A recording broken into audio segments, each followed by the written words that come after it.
USA Global TV and Radio proudly presents the Royally Rich Lifestyle Show, starring Ian Pelham Turner and Helena CHARD. Brought to you in part by the British School of Excellence, Investors in People. This program is brought to you in part by the British School of Excellence and founder, Mr. Philip Sykes, building confidence, changing lives. Do you share our view that etiquette is a set of modern life skills that are essential for personal and professional success? Join us as an etiquette coach and change people's lives through the power of etiquette and manners. The last few days have been really amazing. I had a trainer course from the British School of Etiquette. And I must say it's been one of the best decisions I've ever made and one of the best investments I've made in my own training and development. Now, words alone will not describe the transformation and the positive path that I have traveled with the British School of Etiquette. I learned a lot from the lessons this time I came. The last few days with the British School of Etiquette have been fantastic. And what I've learned now is really beyond my expectations. This is the most rewarding experience and the best investment I have made this year. It was just great. I learned so much, and when I go back to Belgium I will incorporate a lot of it into my day-to-day life and business. It's been absolutely wonderful for the whole week that we were here. I feel transformed, and I feel like blowing a trumpet and tell people, come and do this school. This class is the best. This is the best school ever. You should take it. It will change your life immediately. I am now able to teach other people how to bring the best of them. Thank you. Thank you, BSc. Thank you. Thank you so much. Thank you. Thank you to our clients for their testimonials on the Train the Trainer program. Our exponential and global growth is so significant that we've evolved from the British School of Etiquette to the British School of Excellence, where we're investors in people. Let us invest in you and your career. Contact us to become an etiquette coach. Go to thebritishschoolofexcellence.com. Start your career and elevate your success today.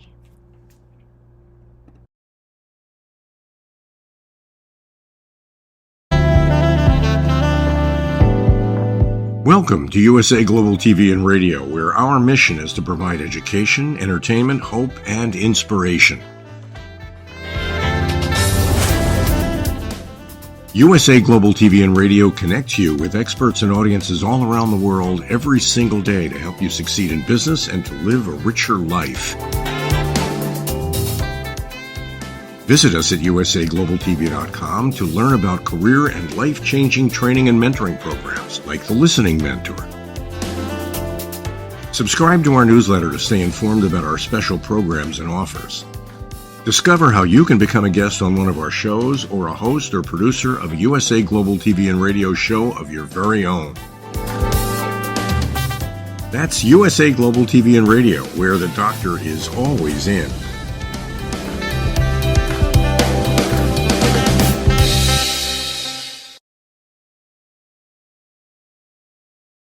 Hello and welcome to another Royally Rich Lifestyle Show with me, Ian Pelham Turner. And me, Helena CHARD. Well, it's another great day on ALB UK television. Let's roll the titles and let's get on with the show.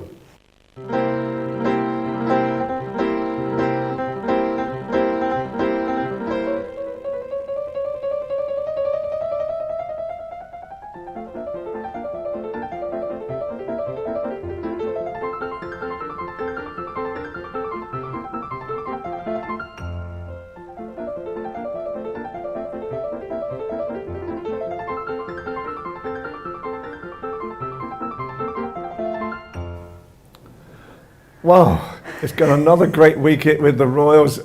What on earth have they been up to again? Helena, What's been going on? There's been so much going on. So I think starting with the most recent thing that everyone's talking about, I know Fox News was asking about it, King Charles is not speaking to Prince Harry. He's not picking up calls, he's not doing anything. I knew this would come out because it's always a certain time of year and a certain, I think it was the People that put something out. So that's, I think, Harry's People, isn't it? He was saying that he basically is trying to speak to his father and he cannot. But this is now done. Obviously, we don't know the complete truth about everything, and we don't know if it's 100% true. But he is wanting his full-time security protection, police protection reinstated, as we know. He thinks his dad can wing it. But obviously, you know, King Charles constitutionally has no government power, and it's down to Kerbeck operating on behalf of the government. So, and there's loads of different things. I think Harry's got battles going on.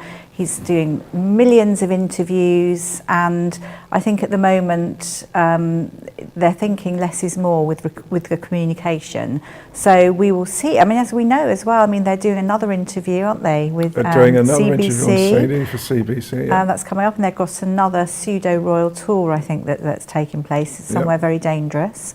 So it won't come to the UK because it's extraordinarily dangerous. But yeah, so there's lots going on there, and of course tabloids on trial.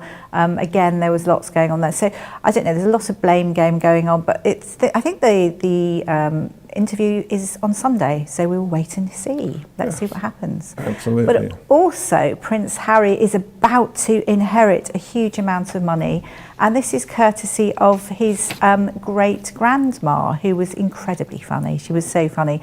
This is for his 40th birthday that's coming up in September, and I think he's set to inherit something like 8 million.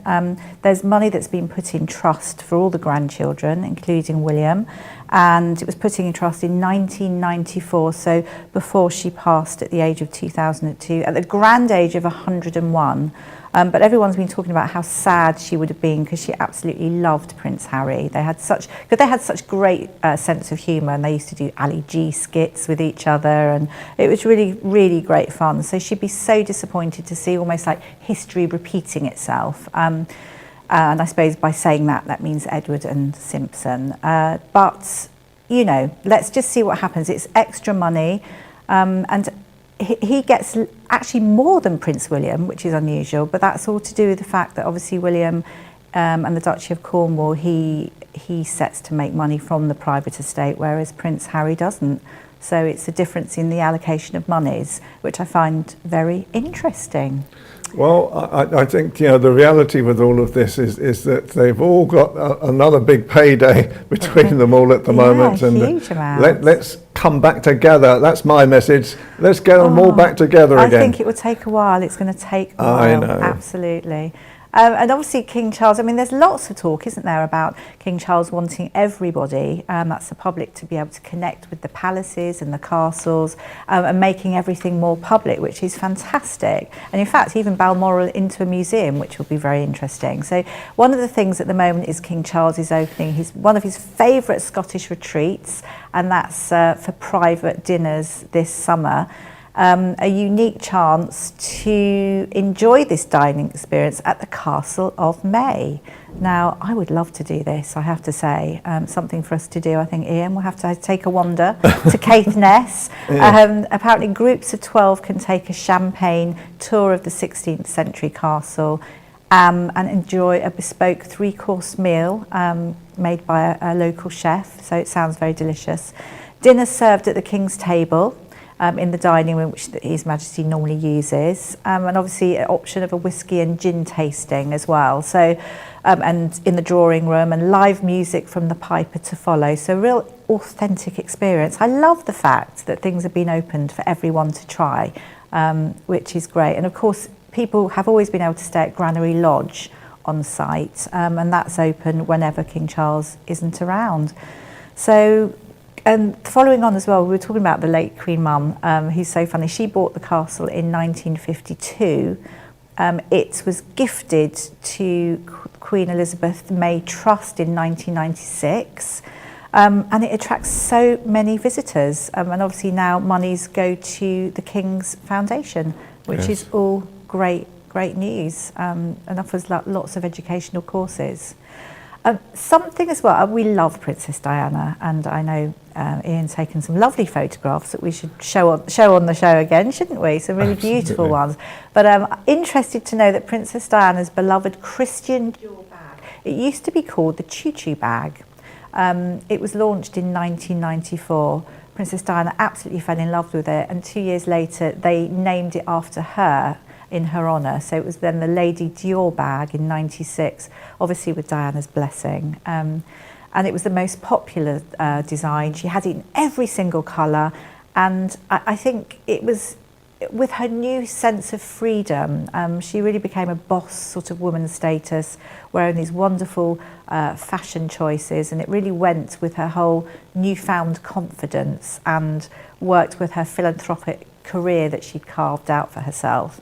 And leading into that, which is quite interesting, is that Meghan now, when she's out and about with her girlfriends, is seen carrying a Lady Dior bag as well, but she has a slight difference in that she's got an embroidered little... she's got her name on it. She's got her name on it. Now, isn't that typical? She's not a working royal, but she's hanging on to that royal title for dear life, despite not being a working royal, and so she has the Duchess of Sussex on it, which is DSSOS, which is slightly strange, but I think Duchess must be the DSS bit, and then OS is Sussex.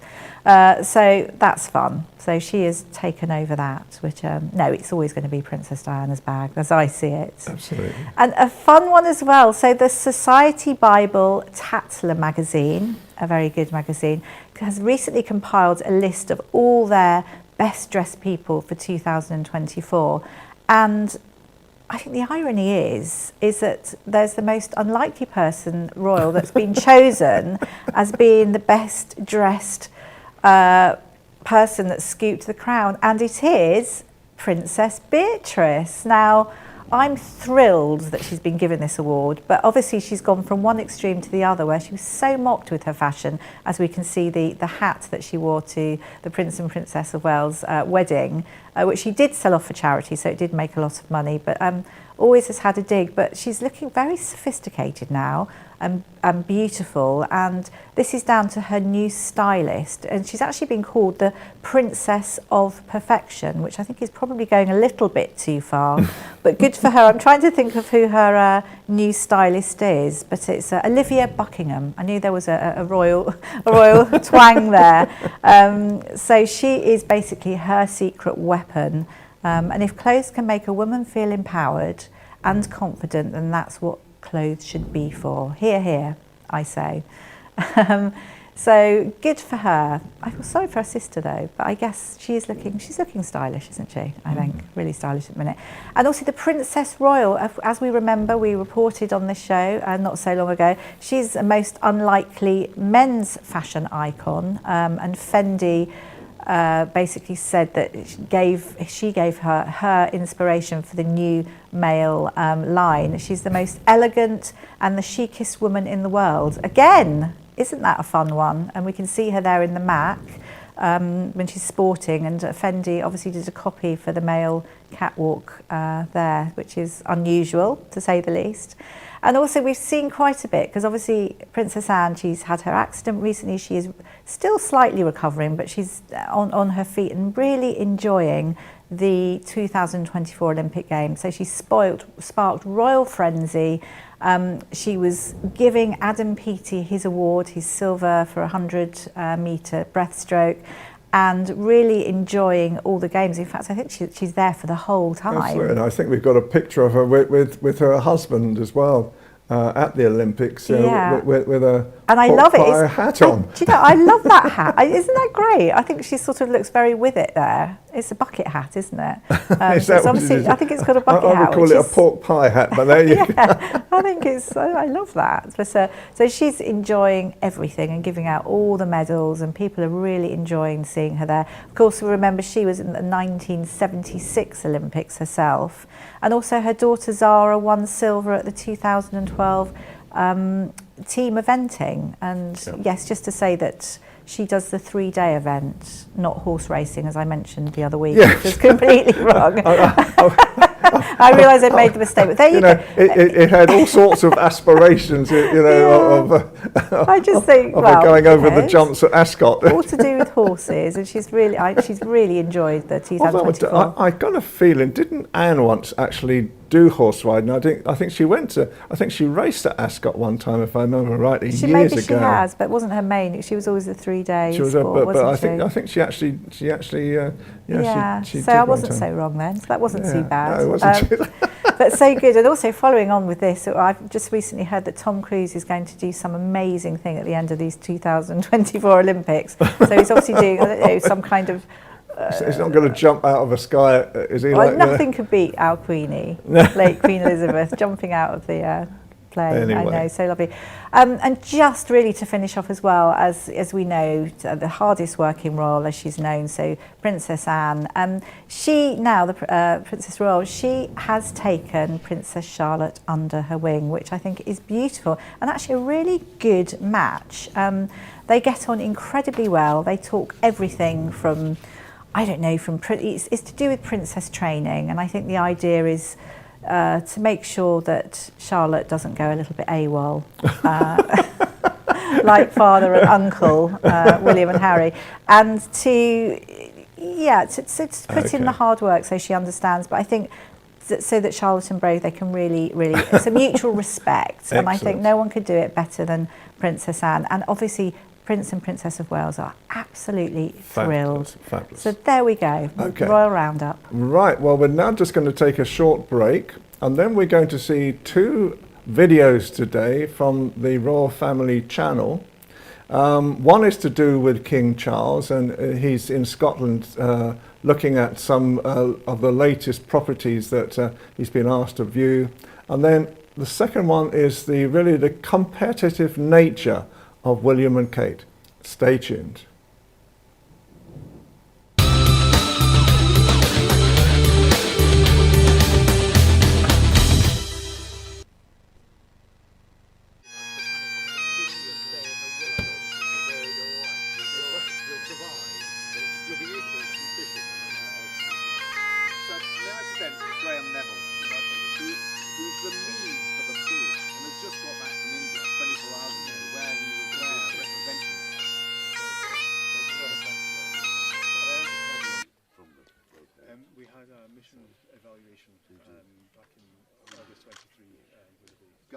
Who worked on the bid in the run-up to it and is now joining the team. I think many would say too long, but that was still here. Well, he covers such a huge area. Biggest in the UK now, sir. He hasn't worn you out yet. Not yet. Huge area. It's right the size of Northern Ireland. Not very many people. Well, Thank you very much. It's a product of many, many years' work from artists like Andrew Bridget and many others. How good is I can imagine that. It's got everything. It's a lot in there, yes. We can give you more if you want. It has all the details. You're all from ours. no one with town council. And Rebecca Tanner, who's also with town council. We're all wearing our team colours today. Rebecca's the legislator. Not every. But it was recognised for the recovery as well.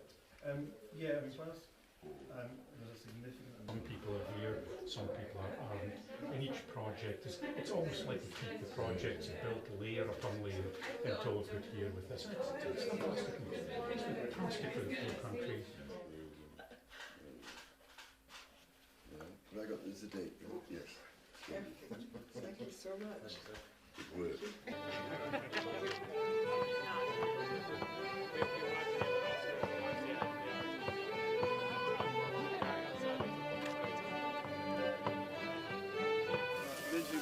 Sarah, do you want to come up here and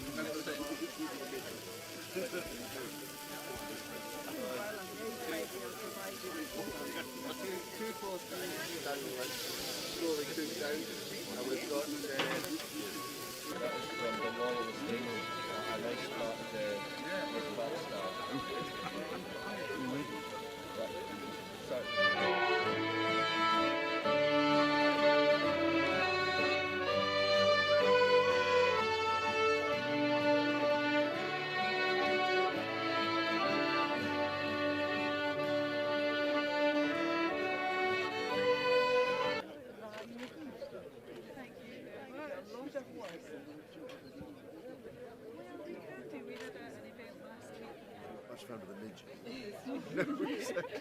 Challenge. But you might get something on the bottom. At the end of it. So where are you in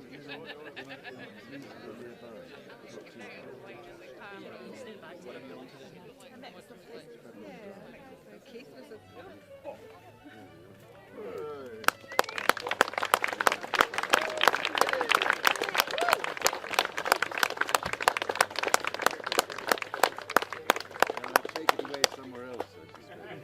I do hope the venison burgers are up to standard.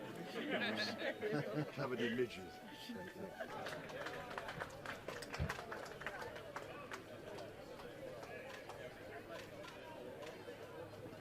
5 seconds. Right, you're 10 seconds in.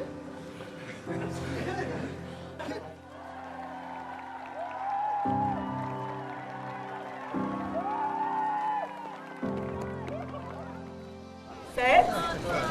Go.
You cheated. You cheated, but I understand when you're slow. I didn't trick. You got it. That's how it is. It's okay. You didn't trick. You did it. I'll get him back though. I'll get him back one day.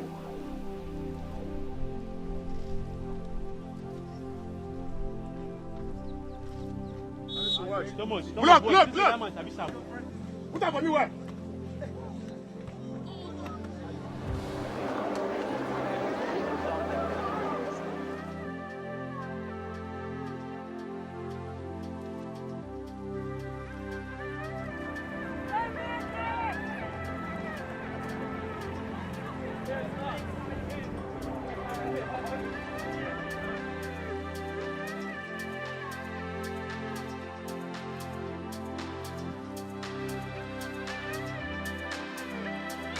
I'm shooting what's tall.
So welcome back, and now we're going to talk about the retail situation in London at the moment as part of our Launch GB campaign. So first of all, retail at the moment is very important for producers and customers because it stimulates tourism. It's been estimated nowadays that London households spend £160 a week in retail. It provides 400,000 individuals and offers many part-time roles for work as well. 54% of retail employees are women. Employment in 43,000 establishments, and Oxford Street, as we are seeing now, is the busiest shopping centre in Europe. The departmental stores in Oxford Street started in the 1870s with John Lewis, and then in 1864 with the very famous Selfridges as well. But nowadays we look upon Brent Cross as one of the largest shopping centres in Europe. What do you think, Helena? God, I just think, you know, we know Brent Cross incredibly well, and that was it sort of opened up first in 1976 as the first out-of-town retail outlet, and I have to say it's really pretty good. It's got all the main shops in it. It's really, I think it's really good fun. It's safe, and you can get absolutely everything from there. But I think it was developed by Hammerson, and the lovely thing, it was actually opened by Prince Charles on the 2nd of March 1976, and in his honour, Prince Charles Drive runs along the front, and it attracts 15 million visitors a year. It's one of the largest incomes per unit for UK retail spaces. And it took 19 years to build at a cost of 20 million. And it's really, really praised as bringing the American style concept to the UK.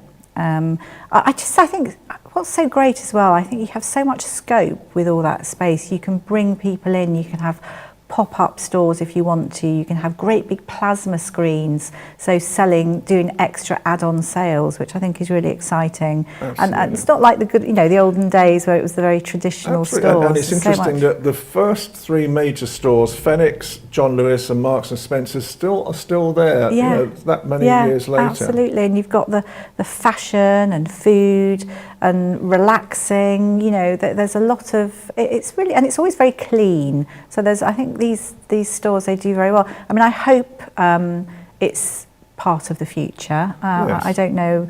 I think probably I think people's stores are probably struggling. But I think from what we're hearing at the moment is that they're actually going to double the size, double the capacity. Yes, I've heard of Brent Cross as well. So it's obviously incredible, one of the such a success story for business in Britain as well. I mean, I'm sure it's not going to be 20 million, because that's very good, isn't it? It's going to be a fortune, but it obviously does incredibly well. So absolutely. I think it's great to highlight all these wonderful stores. Well, it's part of our new Launch GB campaign as well, to actually promote through the Royally Rich Lifestyle Show the values of Great Britain to America, and show what can actually be seen in Britain as well. So it's another sort of a beautiful piece to actually sort of look at the same time. However, the show has come to an end again. It is a massive show today of the Royals, isn't it? We can't have come to the end, surely. We have come to the end of the show already. So it is one of those shows that I hope people will enjoy. So again, for me, Ian Pelham-Turner, I would like to thank, first of all, Helena Castrati and ALB UK Television, and also Dr. Jacalyn Kerbeck and USA Global TV and Radio as well, for all the support that they have given us to actually create such a great show as well. Helena, how do you feel today? Oh, I think, another great show. Lots and lots of royal. I think really great fun, isn't it, seeing the Prince and Princess of Wales competing against each other. It's like, who would you choose for the Olympics out of those two? So, and really great to be able to work with all these wonderful people as well. So we look forward to seeing everyone next week. Absolutely. So for me, Ian Pelham-Turner. And from me, Helena CHARD. Have a great week, and we will see you again next week. Stay tuned.